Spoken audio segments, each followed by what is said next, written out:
ధనుర్మాసం తిరుపావై పాసురాలు పాసురం 26 భావార్థం.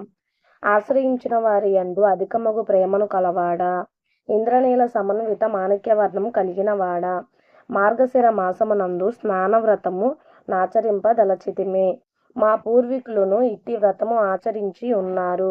అందులకై అక్కరయగు పరికర విశేషములను నీవు దయవుంచి ఆకర్ణించుటలైనచో తెలిపెదము. ఈ భూమండలమంతటికిని వణుకును కలిగించునటుల పెద్ద ధ్వని నొసగెడి క్షీరము రీతిన స్వచ్ఛమైన శ్వేతవర్ణము కల నీ యొక్క పాంచజన్య శంఖమునే పోలినటువంటి అనేకములైన శంఖములు కావలెను.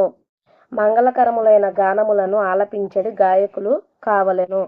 ఒక మంగళకరమైన దీపం కావలెను. పెద్ద గరుడ ధ్వజమును విశాలములైన చాందీనులును కావలెను. ఇవన్నీయును నువ్వు ప్రసాదింపగలిగినవే. లోకములన్నిటినీ ఉదరమందు దాల్చి ఒక లేతనైన వటపత్రముపై శయనించిన నీకు చేతగానిది ఏమున్నది తండ్రి, అనుగ్రహించుమా.